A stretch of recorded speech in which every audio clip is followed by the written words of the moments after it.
Acharya Prashant is a distinguished contemporary Vedanta exegete and a prominent voice for social and spiritual awakening. He is the author of over 160 books, including several national bestsellers published by leading international publishers such as Penguin and HarperCollins. His writings deeply connect Indian darshan with modern contexts, fostering profound self-awareness. After completing his education at IIT Delhi and IIM Ahmedabad, Acharya Prashant founded the Prashant Advait Foundation, which has now evolved into a global movement. He is among the rare individuals to have cleared both the highly competitive IIT CAT and UPSC examinations in the same year. He has been honored with several prestigious awards for his exceptional contributions to animal welfare, environmental conservation, and the recent outstanding contribution to Indian National Development Award, conferred by the IIT Delhi Alumni Association. Good evening sir, मेरा नाम समीर है, second year से Hindu college. Sir, मेरा प्रश्न ये है कि हम सब एक समाज में रहते हैं एंड एज ए टीनेजर ये मेरे जीवन का सबसे महत्वपूर्ण समय है। तो सर, हम समाज के सामने इस तरह से मास्क क्यों लगाते हैं? भले ही व्यक्ति रेशनल हो और जानता हो कि ये उसका ऑथेंटिक सेल्फ है जिसे वो समाज के सामने रखना चाहता है, लेकिन फिर भी उसे डर क्यों लगता है? ऐसा क्यों है सर? जिससे डरे होते हैं ना, उसके सामने सच नहीं बोल पाते, बस यही बात है। उसको तुम वही चेहरा दिखाओगे अपना, जो चेहरा वो देखना चाहता है। ऑथेंटिक सेल्फ उसको कैसे दिखा दोगे? ऑथेंटिक सेल्फ कैसे दिखा दोगे? और ये जवाब कोई बड़ा अद्भुत विलक्षण गहरा जवाब नहीं है। ये ऐसी चीज़ है जिसको आप रोज अनुभव करते हैं। यहाँ आपके सब दोस्त यार होंगे, आप उनके साथ एक तरह से व्यवहार रखते हैं, उनके सामने आपका एक चेहरा होता है। फिर आप घर जाते हैं, वहाँ ताऊ जी हैं, उनके सामने चेहरा दूसरा हो जाता है, गर्लफ्रेंड के सामने तीसरा हो जाता है। हाँ, हो जाता है ना? हाँ, तो उनमें से कोई भी असली चेहरा नहीं है। सवाल में एक मान्यता बैठी हुई थी। इन्होंने कहा कि हमें पता होता है कि ये हमारा नकली चेहरा है और असली चेहरा दूसरा है। इसमें आपने शुरुआत की आधी बात तो सही बोली, आगे की बात गड़बड़ कर दी। आपने कहा पता होता है कि हम जो अभी किसी को अपना चेहरा दिखा रहे हैं वो नकली है। हमें यह भी पता होता है कि हमारा असली चेहरा, ऑथेंटिक सेल्फ क्या है। नकली है यहां तक ठीक है, पर हमें पता होता है असली क्या है, ये गड़बड़ है। वो जो असली है वो भी नकली ही है। ऐसा नहीं है कि आपके पास सिर्फ एक मास्क है, एक चेहरा, एक नकाब है। नकाबों की परतें हैं। एक उतारोगे तो उसके नीचे आपका चेहरा नहीं दिखेगा, एक और नकाब दिखेगा। आपके पास जो कुछ है वो कहीं ना कहीं से आया हुआ है। क्यों? कारण सीधा है, आपको सबसे कुछ ना कुछ चाहिए, और आपको जिससे जो चाहिए आपको उसके सामने उसके अनुसार ही व्यवहार करना होता है, चेहरा दिखाना होता है। तो बहुत सीधी सी बात है ना, रोज के अनुभव की बात है।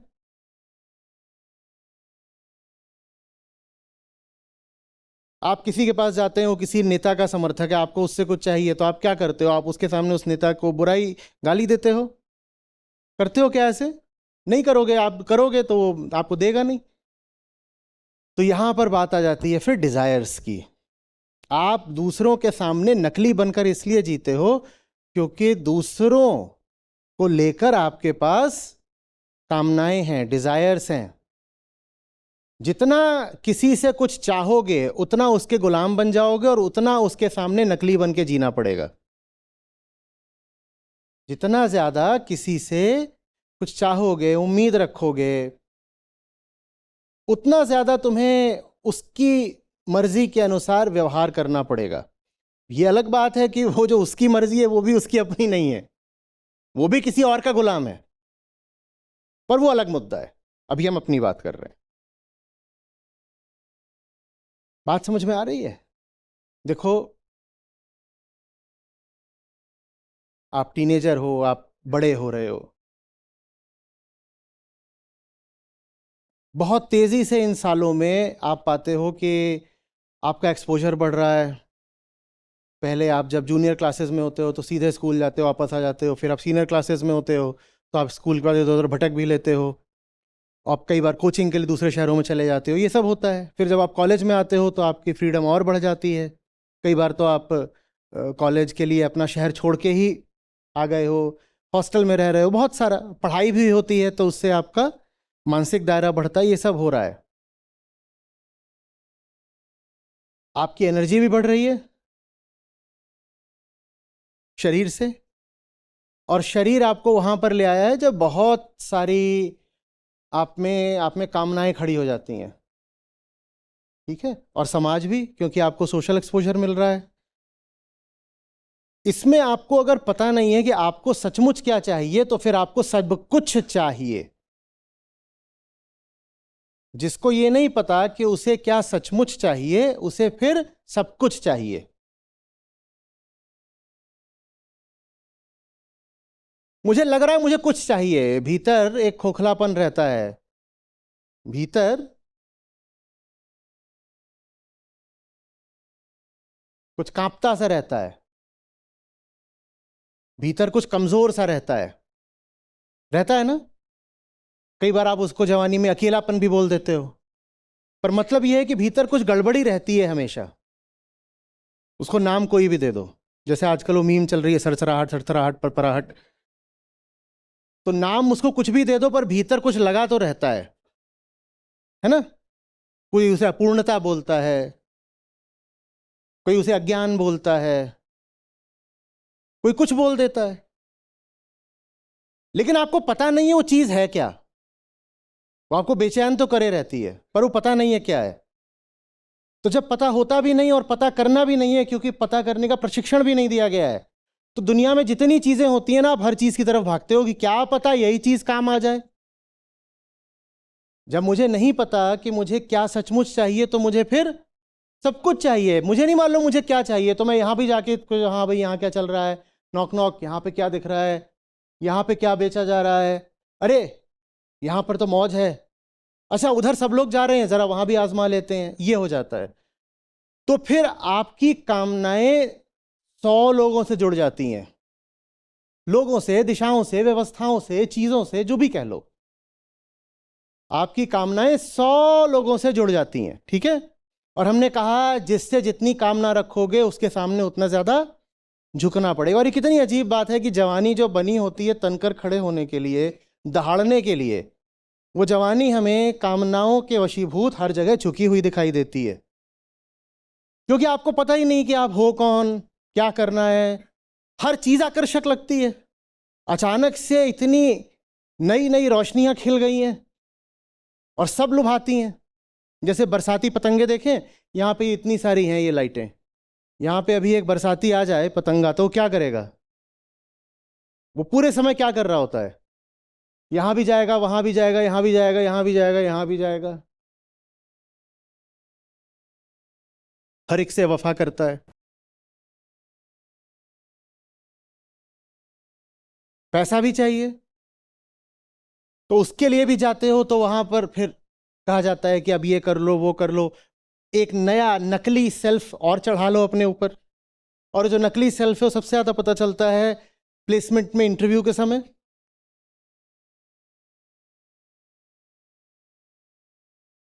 इतनी ज्यादा हसरत होती है, इतनी तीव्र कामना होती है कि सिर्फ झूठ बोला जाता है वहां पर। पहले ही पूछ लिया जाता है बताओ इनको चाहिए क्या, इन्हें जो चाहिए मैं वही हूं।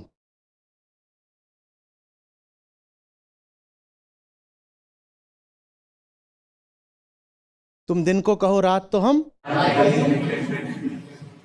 ये तुमको पसंद हुई बात कर। उससे पूछा, so for how long would you be in our company, because freshers have a high attrition rate. तो बोल रहा है sir I believe in rebirth.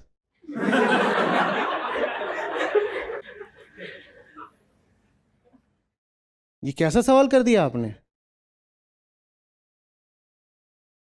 जन्म जन्म का साथ है हमारा तुम्हारा। और बगल एक कमरे में दूसरा इंटरव्यू चल रहा होगा, दूसरी कंपनी, वो वहां भी जाकर के जन्म जन्म का वादा करके आएगा। क्यों? और कोई पूछे अच्छा तू बता तुझे ये क्यों चाहिए, और पूछता ही जाए अच्छा ये क्यों ये क्यों, 2-3 सवालों के बाद आपको गुस्सा आ जाएगा, क्योंकि आपके पास कोई जवाब होगा नहीं। ये बात हंसने की हो सकती है, मजाक की हो सकती है, हमसे बहुत चुटकुले सुना सकते हैं, देर तक हंस सकते हैं, लेकिन ये बात ट्रेजिक है, क्योंकि आप अब बिल्कुल वहां पर पहुंच रहे हो जहां आप जिंदगी के कुछ ऐसे फैसले कर लोगे जो फिर हो सकता है कभी पलट ना पाओ। आप ऐसी दिशाओं में चले जाओगे जहां से वापस लौटना संभव नहीं हो पाएगा।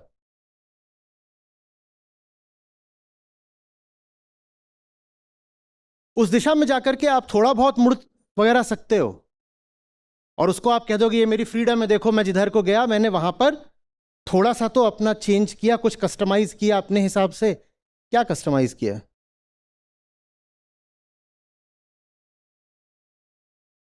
ये लगभग ऐसी सी बात है कि आपको अफगानिस्तान भेज दिया गया है और आप कह रहे हो काबुल में डाला था कंधार आ गया हूं, फ्रीडम पूरी है मेरे पास। हो तो अभी भी फलानी इंडस्ट्री में घुस गया हूं, कंपनी चेंज कर ली है, हो तो अभी भी वही ना।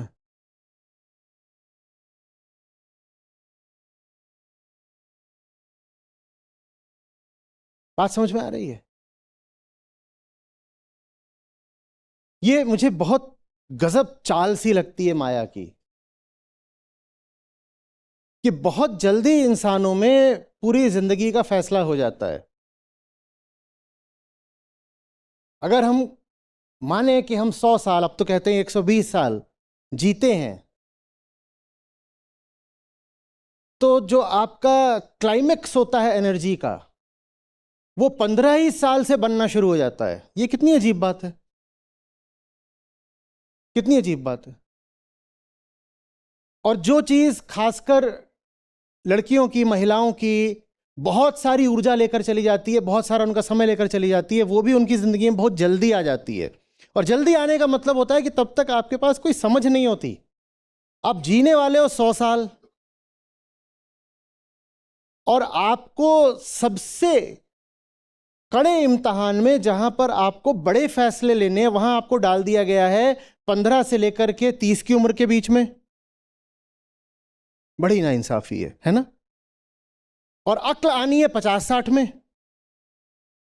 अब जीना 100 साल है, अक्ल आनी है 50 साल में, और फैसले ले रहे हो 20 साल में, तो होगा क्या? तो ये देख लो कि पूरी जो बाजी है वो इस तरीके से रची गई है। और अगर ऐसे रची गई है तो 2 काम करने चाहिए, जाहिर है। पहला, बहुत जल्दी फैसले लो मत, और दूसरा, फैसला लेने से पहले जो मैच्योरिटी कर्व है उस पर तेजी से आगे बढ़ो। इंतजार मत करो कि उम्र के साथ मैच्योरिटी आएगी। Be mature beyond your physical age. 20 की उम्र में वो मैच्योरिटी रखो जो आम लोगों में 35-40 में आती है। नहीं तो जब 35-40 में जिंदगी समझ में आएगी तो सिर्फ पछताओगे। प्रकृति ने व्यवस्था ऐसी कर दी है कि आप बड़े फैसले ले लें बिना मैच्योर हुए। आपकी बॉडी जल्दी मैच्योर कर दी जाती है, कर दी जाती है ना। बॉडी इतनी जल्दी मैच्योर कर दी जाती है। प्यूबर्टी 12 साल, 12 साल में तो आप बहुत ही छोटे, एकदम बच्चे हो। और इनर मैच्योरिटी आती है बहुत बाद में। आउटर फिजिकल मैच्योरिटी तो आ गई 12 से ही शुरू हो गई, और इनर मैच्योरिटी आई है 40, 50, 60 में। ये एक तरह से एग्जिस्टेंशियल कॉन्स्पिरेसी है, इससे बच के रहना। और ये कॉन्स्पिरेसी इसलिए चाहिए ताकि जंगल फलता फूलता रहे। मैं अमेजन रेन फॉरेस्ट की बात नहीं कर रहा हूं, भीतरी जंगल। ये प्रकृति की पुरातन व्यवस्था है ताकि जंगल का कायदा आगे बढ़ता रहे। प्रकृति भी जानती है कि आप बहुत समझदार अगर हो गए जल्दी ही, कि 10 की उम्र में ही अगर एकदम बल्ब जल गए यहां पर, तो फिर आप उन बेवकूफियों में फंसोगे नहीं जिनमें जीवन आपको फंसाना चाहता है। तो कहते हैं इससे पहले इसको ज्यादा समझ आए, इसका काम तमाम कर दो, और जब इसको फिर होश आएगा, समझ आएगी, तब अधिक से अधिक पछताएगा ही तो, फिर पछताता रहेगा, हमारा क्या जाता है, काम तो हो गया।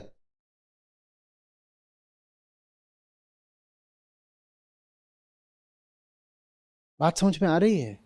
जल्दी बड़े फैसले मत लो, जल्दी जल्दी चीजों के पीछे मत भागो, जल्दी से कहीं भी जा करके ग्राहक बन के या गुलाम बनकर मत खड़े हो जाओ। रुको, थमो, इसमें मत रहो कि अरे दूसरा, उसको तो फलानी जगह इंटर्नशिप मिल गई, मैं ही पीछे रह गया। तुम 2 साल बात कर लेना यार, कोई देर नहीं हो गई। फिर होगा जॉब लग गई, फिर होगा उसका दूसरी यूनिवर्सिटी में एडमिशन हो गया, मैं ही रह गया, उसके बाद आएगा कि शादी हो गई, इसके बाद हो गया बच्चे हो गए। ये जितनी चीजें हैं, इनमें सबसे आगे वो रहेगा जो सबसे पीछे रहेगा। ये जितनी चीजें हैं, इनमें सबसे सफल वो रहेगा जो सबसे विलंब से रहेगा। और अगर जल्दबाजी ही अच्छी बात होती तो फिर तो जो पैतृक व्यवस्था थी काम धंधे की, वही सबसे अच्छी चीज होती, जो वर्ण व्यवस्था चलती थी। उसमें तो आपके पैदा होने के पहले ही दिन तय हो जाता था कि आप नौकरी क्या करोगे, ठीक?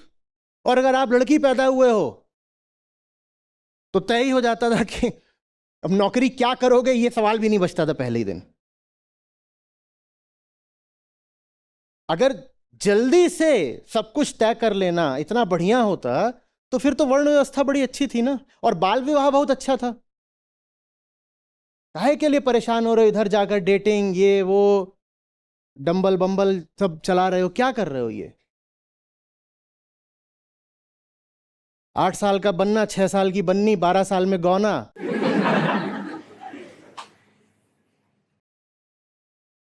13 में पहला बच्चा, 14 में दूसरा बच्चा, 15 में तीसरा बच्चा, 16 में 4 बच्चा, ये भी एक ही बच्चा हुआ है, बताओ क्यों? बाकी 3 मर गए। ऐसे ही होता था। 12-14 साल की लड़की बच्चे पैदा करेगी तो बचेंगे क्या? और 16-18 का होते तो लड़की भी मर गई, पर 2 बच्चे पीछे छोड़ गई। प्रकृति खुश है क्योंकि उसको बस एक बात से मतलब है, डीएनए फैलते रहना चाहिए।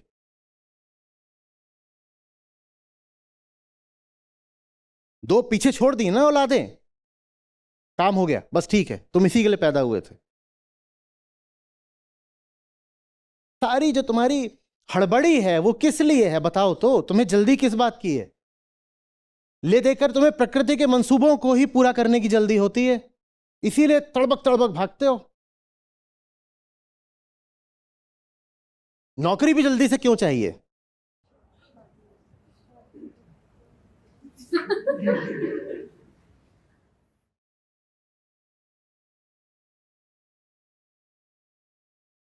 माने तो कोई व्यवस्था है भीतरी, शारीरिक, बहुत पुरानी, जो तुम्हें बेवकूफ बनाने को तैयार बैठी है, और तुम और ज्यादा हड़बड़ी में हो कि मुझे जल्दी से बेवकूफ बनाओ। ये है डिजायर, और इसी डिजायर से उठता है फियर, और उसी फियर से उठता है सबमिशन। Yes sir. कोई क्यों जाकर के किसी बिल्कुल सड़ेले बॉस के सामने सर झुकाएगा, उसे अपना नकली चेहरा दिखाएगा, अगर उसको वो पैसा घर में ले जाके न देना हो? बताओ। जो कहते हो ना कि हमें दुनिया के सामने झुकना होता है, नकली चेहरे दिखाने होते हैं, बात तो समझो। सर झुकाने को तुम अपने आप को मजबूर इसलिए पाते हो क्योंकि विवशता के पीछे कामना होती है।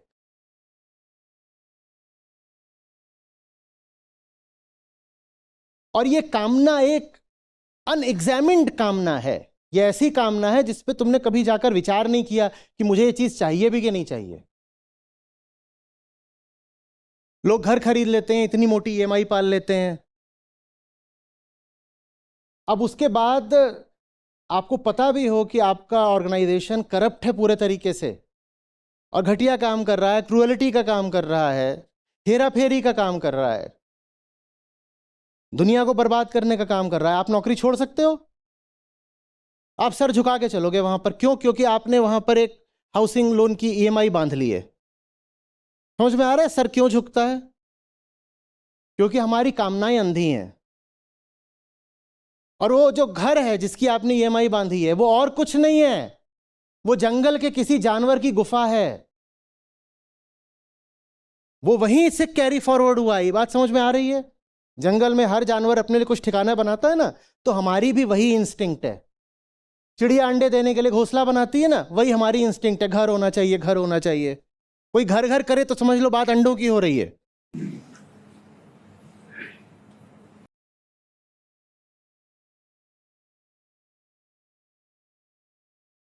जब तक समझोगे नहीं कि ये भीतर चल क्या रहा है और ये मैं चीज क्या हूं, तब तक यही सोचते रहोगे कि बस ये वो इधर उधर।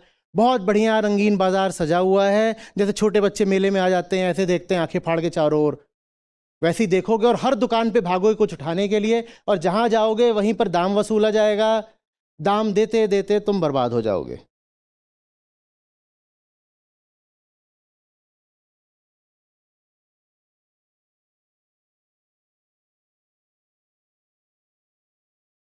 साइलेंस। हाँ, बट मैं इसीलिए बहुत जोर देता हूं और बहुत कोशिश करता हूं कि मुझे सुनने वालों में जवान लोग ज्यादा रहें। बेचारे बुजुर्ग जब सुनते हैं तो सिर्फ आहत होते हैं।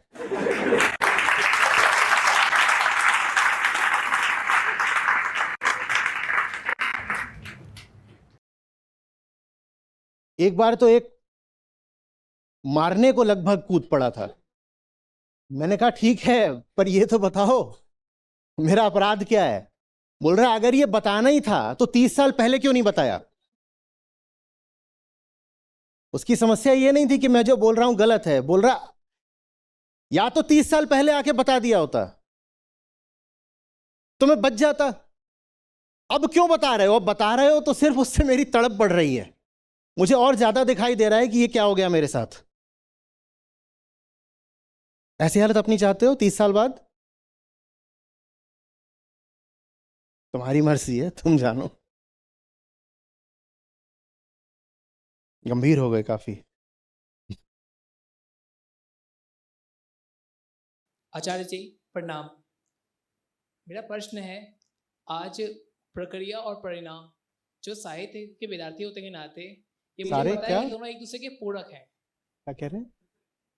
प्रक्रिया और परिणाम और परिणाम, हाँ मुझे पता है कि ये दोनों एक दूसरे के पूरक हैं।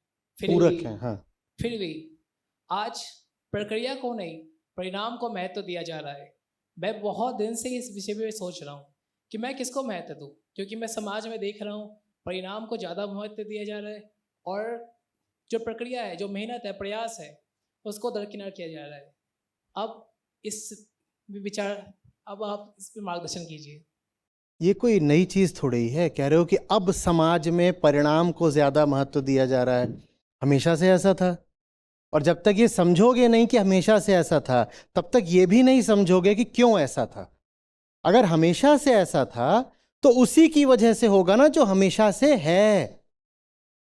अगर ये हमेशा से था कि हमारी प्रजाति, हमें जो परिणाम चाहिए हम बस उसके लिए आतुर रहते हैं, प्रक्रिया और बाकी चीजें ये हम बाद में छोड़ते हैं।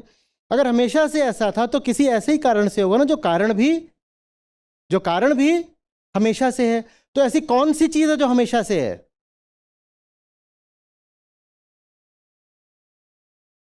यही बॉडी। इसके पास बस अंधी डिजायर्स होती हैं, उनको पूरा कर दो। न तो ये पूछने देती कि वो डिजायर क्यों है, और न ही ये इस बात की परवाह करती कि उसको पूरा कैसे करना है। कैसे भी पूरा करो, दोनों ही सवाल पूछोगे तो ये नाराज हो जाती है। पहला सवाल, ये चाहिए ही क्यों जो तुम आपको चाहिए, वो चाहिए ही क्यों? ये पहला सवाल। और दूसरा सवाल, अगर चाहिए तो उसके लिए साधन माध्यम क्या अपनाना है? ये दोनों ही सवाल इसको पसंद नहीं है। इसको बस एक चीज पसंद है, क्या? वो है मुझे चाहिए, वो रही चिज्जू और मुझे वो चिज्जू चाहिए। बच्चा पैदा होता देखते नहीं हो, ऐसे हाथ बढ़ाता रहता है चारों तरफ। वो बहुत पुरानी जेनेटिक लीनियज है। बात आ रही है समझ में? मुझे तो बस चाहिए है, बात खत्म। बिना पढ़े अगर टॉप ग्रेड्स मिले आपको, जवाब में ईमानदारी चाहिए होगी। कितने लोग आओगे क्लास अटेंड करने? भाई मेरे कैंपस में तो नहीं आते। परिणाम के लिए ही तो पढ़ाई भी करते हैं ना हम। आईएम में बोलते थे कि दो ही ऑफिस होते हैं, एक एडमिशन्स ऑफिस और फिर प्लेसमेंट ऑफिस। बीच में टाइम पास है। हालांकि प्रोफेसर्स टाइम पास करने नहीं देते थे, वो रगड़ देते थे। पर स्वेच्छा से तो जोर जो स्टूडेंट था वो बस दो चीजों के लिए लगाता था, एक एडमिशन के लिए और फिर क्योंकि उसने एडमिशन लिया ही पढ़ाई के लिए नहीं, प्लेसमेंट के लिए है, प्रक्रिया के लिए नहीं, परिणाम के लिए है। बिना पढ़े अगर मस्त नौकरी लग रही हो, कोई पढ़ना चाहेगा? किसी की लॉटरी लग जाती है, अब लॉटरियां नहीं होती हैं, पर कुछ भी मान लो, कोई भी विंडफॉल गेन। विंडफॉल गेन समझते हो ना? देता छप्पर फाड़ के। तो छप्पर फाड़ के किसी को भी मिल रहा हो तो कोई ठुकराता है क्या? कोई ठुकराता है क्या? वो बोलता है कि ये मैं तभी स्वीकार करूंगा जब किसी ऊंची प्रक्रिया से आएगा, ऐसा कोई बोलता है क्या? तो हम परिणाम भोगी जीव हैं। हम परिणाम भोगी जीव हैं।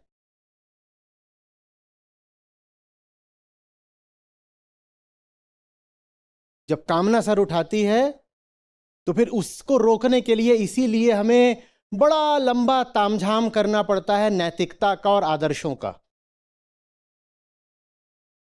कहा जाता नहीं देखो ऐसे मत करना, ऐसे करना। क्यों? क्योंकि जो शारीरिक वृत्ति है वो तो बस कैसे भी करके पाने की है, और उस वृत्ति के सामने सारी नैतिकता हार जाती है, सारे आदर्श हारते हैं, पाखंड बचता है। बस पाखंड बचता है। अब इससे विपरीत एक बिल्कुल हो सकती है कहानी। वो क्या है? वो कहानी ये है कि जो मुझे चाहिए वो इतनी इतनी ऊंची बात है कि उसके लिए काम करने में, कर्म की प्रक्रिया में ही मैं संतुष्ट हो गया। आम आदमी को संतुष्टि मिलती है परिणाम पाने के बाद, और घोर असंतुष्टि हो जाती है खासकर जब मेहनत करी और परिणाम ना आए। और दूसरी कहानी यह हो सकती है कि काम में ही ऐसे डूबे क्योंकि बिल्कुल सही काम चुना है कि अंजाम परिणाम ये सब भूल गए। ये भी नहीं है कि परिणाम ही नहीं, प्रक्रिया भी आवश्यक है। हम कहते हैं ना, the means are as important as the ends. दर्शन इससे आगे जाता है। दर्शन कहता है सही काम तभी कर रहे हो जब परिणाम को भूल ही जाओ। When the means themselves become the ends,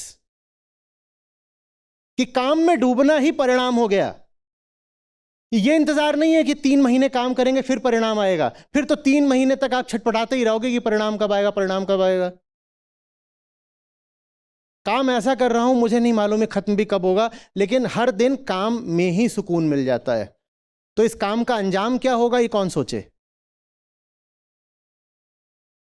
काम में ही सुकून है। अगर आपको बहुत ज्यादा अंजाम के बारे में सोचना पड़ रहा है तो इसका मतलब यह है कि आपने काम गलत चुना है। ये सूत्र है। अगर आपको नौकरी में हर दिन सोचना पड़ रहा है कि 30 तारीख कब आएगी, सैलरी कब मिलेगी, तो इसका मतलब है कि काम गलत चुना है आपने।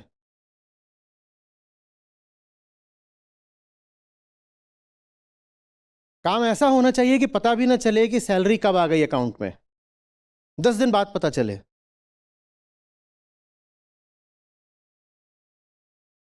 हम यहां काम करने आए हैं, सैलरी आ गई अच्छी बात है, सैलरी बोनस है, हम सैलरी के लिए नहीं काम कर रहे हैं। सैलरी बढ़िया चीज है, काम कर रहे हैं तो उसका एक फाइनेंशियल डायमेंशन भी होता है, तो सैलरी आ जाती है, अच्छी बात है। पर सैलरी के लिए थोड़ी ही काम कर रहे हैं, सैलरी कब आई पता नहीं।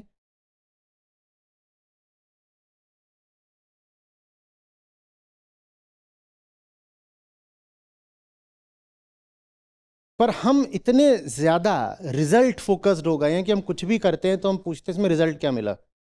जाके किसी से गले भी मिलोगे तो उसके बाद कैलकुलेटर चलाओगे, इससे पर मिला कितना। सोचो आदमी कैसा होगा, उससे आप गले मिल रहे हो और फिर वो सर खुजा रहा है, कह रहा है पर मतलब फीस, कुछ तो आरओआई होना चाहिए ना।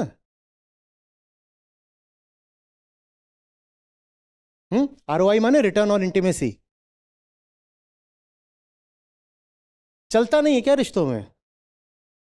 हमारी इतनी इंटीमेट रिलेशनशिप थी, मुझे मिला क्या? भाई इंटीमेसी मिली। अगर इंटीमेट रिलेशनशिप थी तो और क्या मिलता? इंटीमेसी मिल गई ना, खत्म। अभी उसके आगे भी कुछ चाहिए था, उसके आगे भी कुछ चाहिए हो तो फिर तो उसको खरीद फरोख्त बोलते हैं।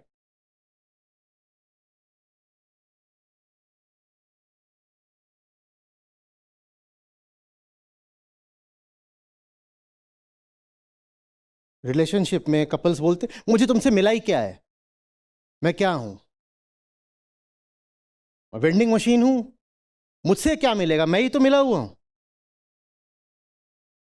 मुझसे क्या मिलेगा?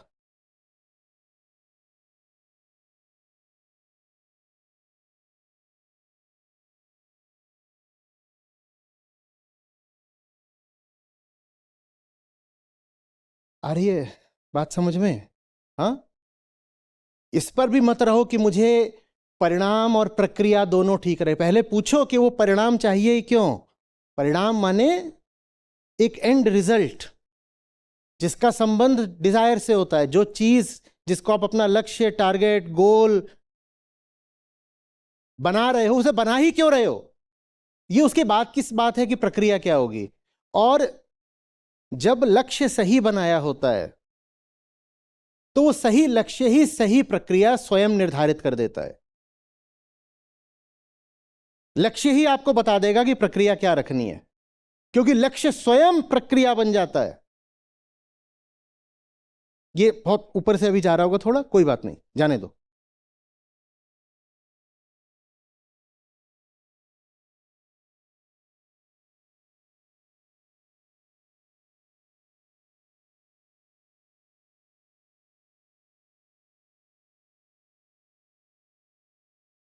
आपका सबसे जो बड़ा दुश्मन है वो आपके भीतर ही बैठा है। देखिए, ये एक लिबरल एज है, यहां पर कोई किसी को रस्सी से तो बांध नहीं सकता। तो हमारे जो बंधन होते हैं ना, वो सब भीतरी होते हैं।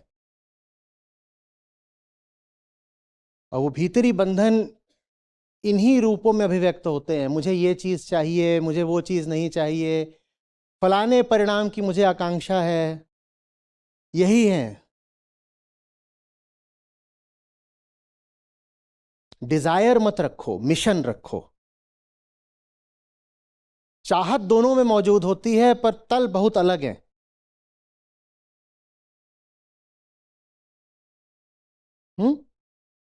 डिजायर में भीतरी बेहोशी के केंद्र से चाहा जाता है,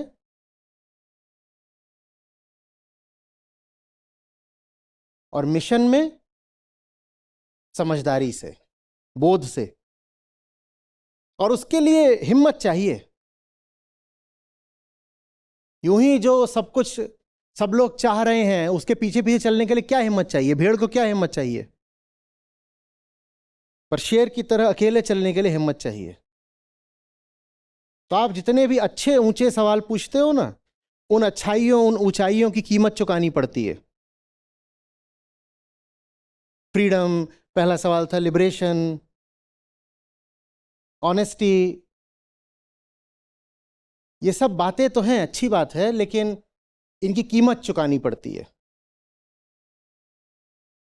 कीमत चुकाइए। कीमत अभी बड़ी लगेगी, पर समझ में आएगा फिर धीरे धीरे कि सौदा फायदे का रहा। और जब समझ में आएगा सौदा फायदे का रहा, तो मालूम है आप क्या बोलोगे? नुकसान का भी रहता तो यही करते।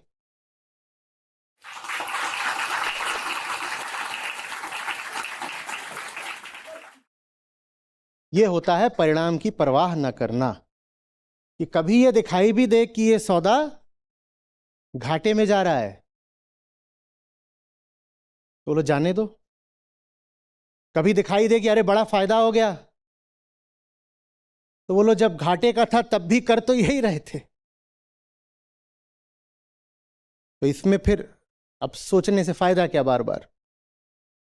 नमस्कार सर, मेरा नाम रक्षित कपूर है और हिंदी लिटरेचर पढ़ रहा हूँ। सर डायरेक्ट फॉलोअप ये कि आपने डिज़ायर्स की बात की कि आप मिशंस रखिए, गोल्स मत रखिए। परंतु जैसे हम अध्यात्म की तरफ भी जाते हैं तो जो लालसा है मद के लिए, माया के लिए, तो क्या वो इतनी गलत है कि हम उससे विमुख हो जाएं, या एक सर्टेन लेवल पर आपको एक बाय प्रोडक्ट की तरह उस मिशन के पैसा, शोहरत, नाम या रेपुटेशन या ये सब चीज़ों की मांग होनी चाहिए? क्या ये निहित मतलब अपराध है कि आप अगर अध्यात्म या अपने ज़िंदगी को बड़ा ऊंचा बनाना चाहते हैं तो आप माया से बिल्कुल विमुख रहिए, या ये बाय प्रोडक्ट्स की तरह हम डिज़ायर कर सकते हैं? देखो, एक ही अपराध होता है, वो होता है अपने खिलाफ, क्योंकि जीना अपने ही साथ होता है। पैदा होते हो, मरते हो, दूसरों की भी परवाह करते हो, इसलिए क्योंकि दूसरों के कारण तुम्हें सुख दुख होता है। जिससे रिश्ता होता है उसी की तो परवाह करते हो ना। रिश्ता मेरा, तो माने ले दे के परवाह तो मैं अपनी ही करता हूँ, हर आदमी अपनी परवाह करता है। और हम जैसे पैदा होते हैं उसमें हमें चैन नहीं होता है। हम पैदा ही एक गड़बड़ स्थिति में होते हैं, पैदा ही गड़बड़ स्थिति में होते हैं। तो जब शुरुआत ही गड़बड़ होती है, बच्चा पैदा होता है, उसकी हालत देखिए ना, वो कितना समझदार होता है। आप कितने साल के हो गए अभी? 20 साल के हो गए, 20-22 साल, कितने साल के हो आप लोग? ऐसे ही हो।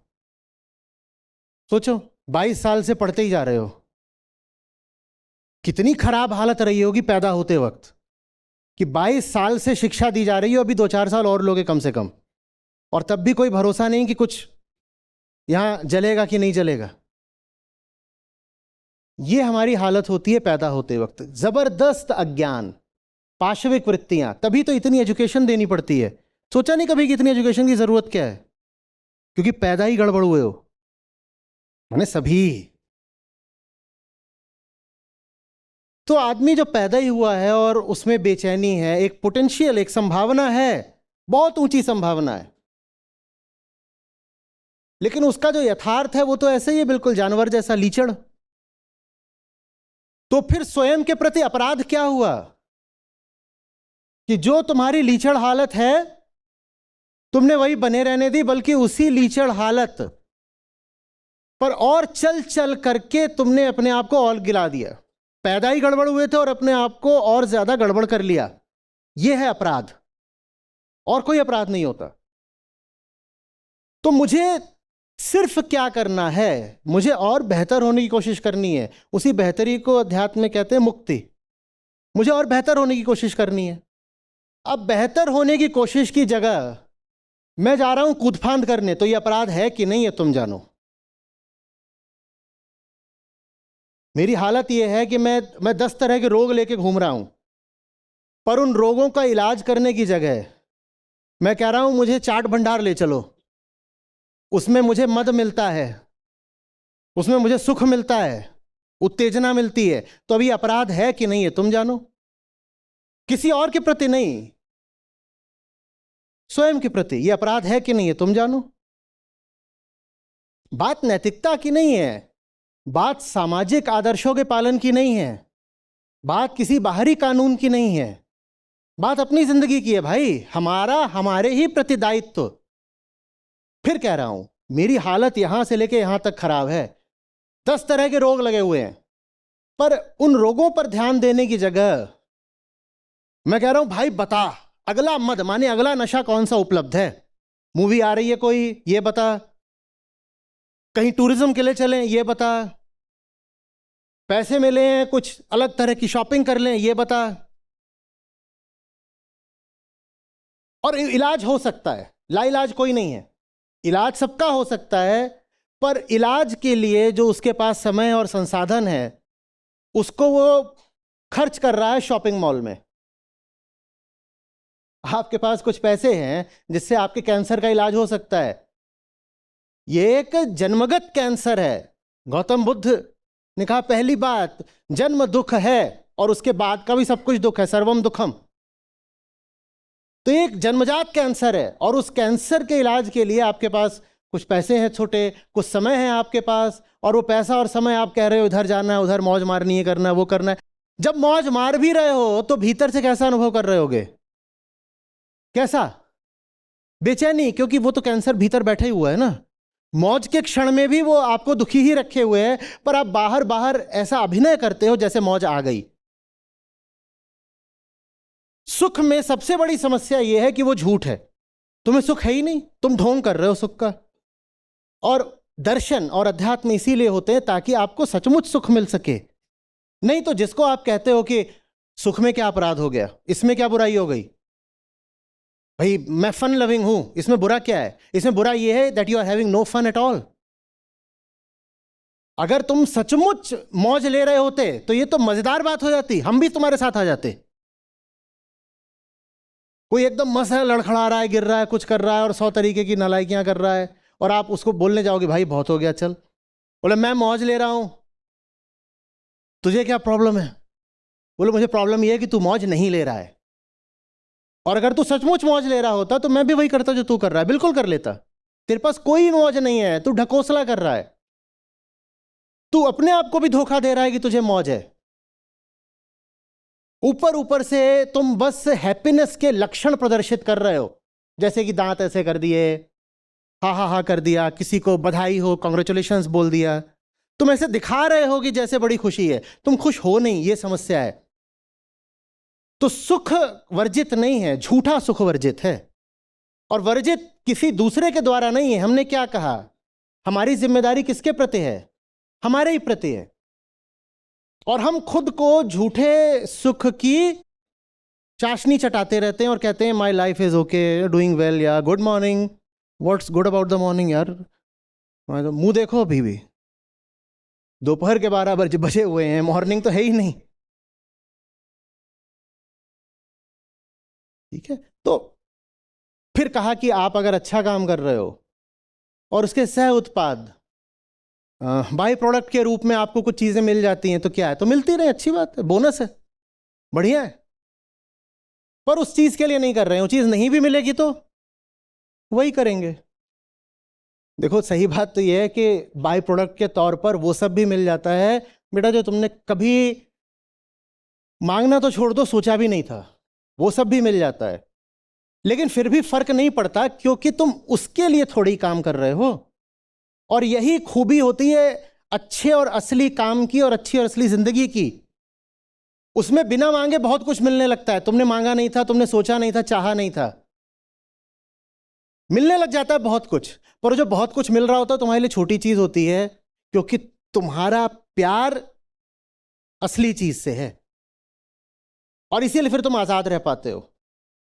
क्योंकि जो मिल रहा है वो कोई रोक सकता है, किसी तरीके से रोक भी सकता है ना, क्योंकि देना ना देना ये तो परिस्थितियों के हाथ में, संयोगों के हाथ में भी है। तो कोई उस चीज को, वो जो बाई प्रोडक्ट के तौर पर तुम्हें मिल रही है चीज, कोई उस चीज को रोक करके फिर तुम्हारी कलाई नहीं ऐंठ सकता।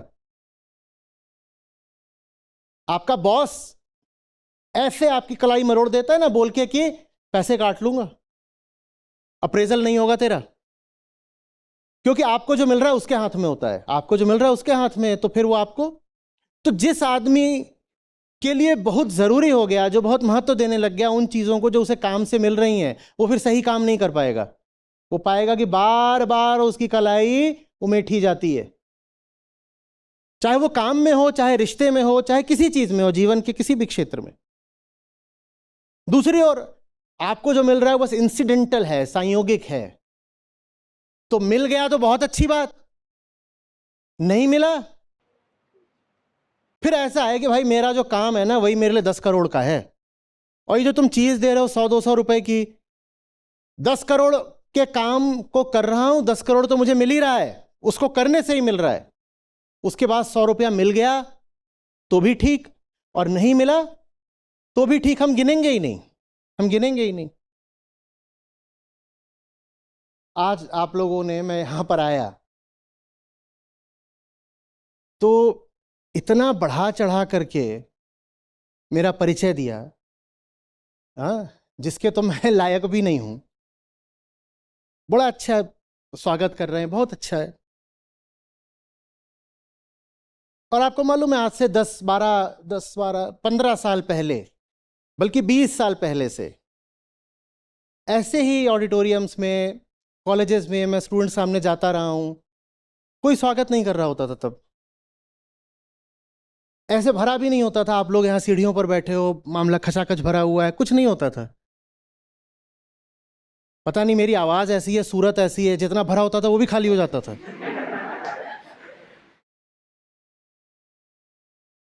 लेकिन जितना मैं आपको आज समझा पा रहा हूं, जितना दे पा रहा हूं, जितने जोर से आप तक बात को ला पा रहा हूं, इससे बेहतर मैं उन तक ला पा रहा था तब, जबकि मुझे कुछ नहीं दे रहे थे।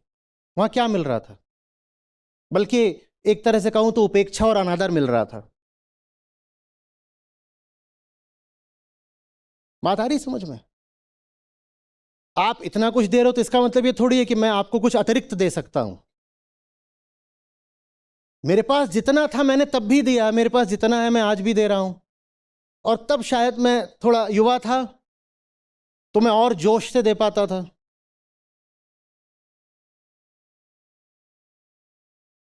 समझ में आ रही बात?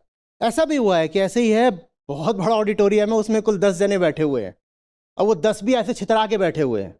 वो भी क्यों बैठे हैं? क्योंकि वो क्लासरूम से भागे हुए हैं, या इसलिए बैठे हैं क्योंकि एसी यहां मिल रहा है और क्लासरूम में एसी नहीं है।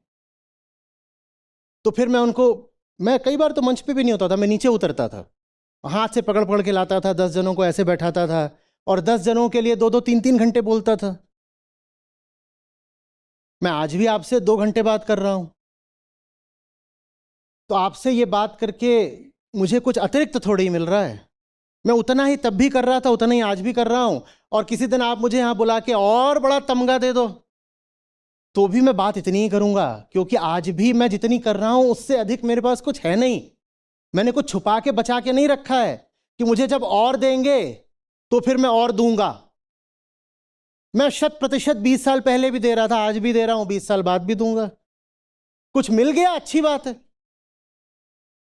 कुछ मिल गया अच्छी बात है। आपने एक स्मारिका दे दी, शॉल दे दी, बहुत अच्छी बात है, धन्यवाद। पर अगर आप नहीं देते तो क्या ये सत्र ऐसा नहीं होता? ये तब भी ऐसा ही होता। कुछ मिल गया, बहुत अच्छा है, धन्यवाद। देना आपका काम है, आपकी ओर से देना आपका काम है, और मेरी ओर से देना, आप मुझे यहां पर आकर के सम्मान दे दो, आप जानो, और मैं यहां पर आकर के आपसे दिली बातचीत करूं, मैं जानूं। बात आ रही है समझ में? किसी दिन हो सकता है करोड़ों मिलने लग जाएं, किसी दिन हो सकता है कुछ हो जाए, बड़ा पदक, बड़ा पुरस्कार, अंतरराष्ट्रीय कुछ मिल जाए। बोलना तो मुझे तब भी यही है। कोई नेता सामने बैठा हो, मैं उससे भी यही बात करता हूं जो आपसे बात कर रहा हूं। ऐसा थोड़ी है कि यहां पे अब बड़ी बात करनी है। आप होगे बहुत बड़े नेता, चाहे मैं स्कूली बच्चों से बात कर रहा हूं, चाहे बुजुर्गों से बात कर रहा हूं, बात तो वही है। उससे अलग अलग चीजें मिल रही होंगी भले ही, ठीक है।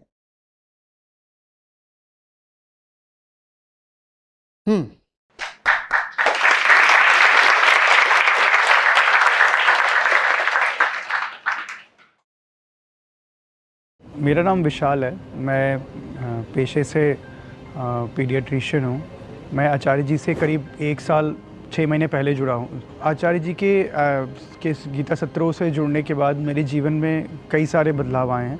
उन सारे बदलाव को विस्तृत रूप से तो मैं यहाँ नहीं बता सकता, लेकिन हम कई बार अपना जीवन बिताते जाते हैं, हमें लगता है कि हमें हमें हमारी जो परेशानियाँ हैं, हमें हमारे जो भीतर जो चल रहा होता है, जो भी सवाल उठ रहे होते हैं, उनके कोई सही जवाब मिलते नहीं हैं। हमें बस कोई राह चलता कोई कुछ भी बोल देता है कि हाँ ऐसे ही होता है, ऐसे ही चलता आ रहा है, यही तरीका है, और हम उन सब बातों के बहकावे में आके अपना पूरा जीवन बिता देते हैं। और फिर जब अचानक आँख खुलती है तो हमें एहसास होता है कि हमने अपने जीवन में के बहुत सारे समय गंवा दिए, और अभी भी जो भीतर की बेचैनी है वो वैसी की वैसी है।